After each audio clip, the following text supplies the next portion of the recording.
Suppose one of you has 100 sheep and loses one of them. Does he not leave the 99 in the open country and go after the lost sheep until he finds it? And when he finds it, he joyfully puts it on his shoulders and goes home. Then he calls his friends and neighbors together and says, "Rejoice with me, I have found my lost sheep." I tell you that in the same way there will be more rejoicing in heaven over one sinner who repents than over 99 righteous persons who do not need to repent.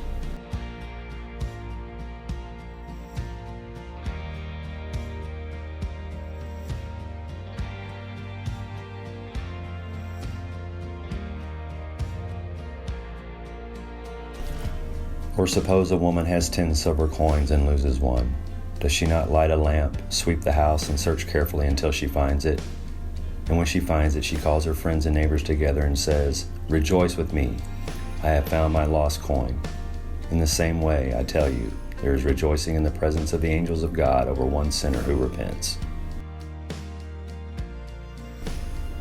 Jesus continued, "There was a man who had 2 sons.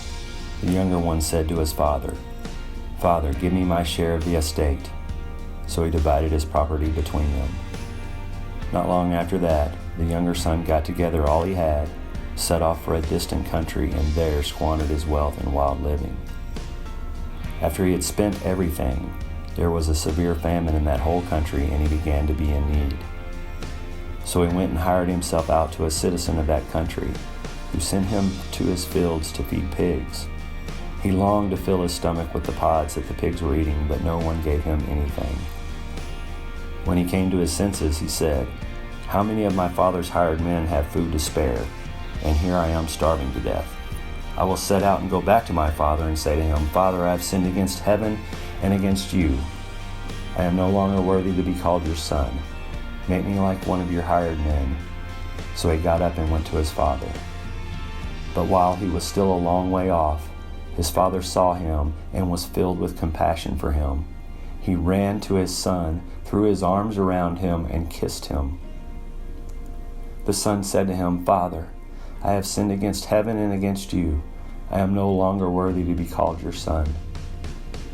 But the father said to his servants, 'Quick, bring the best robe and put it on him. Put a ring on his finger and sandals on his feet. Bring the fattened calf and kill it. Let's have a feast and celebrate. For this son of mine was dead and is alive again. He was lost and is found.' So they began to celebrate.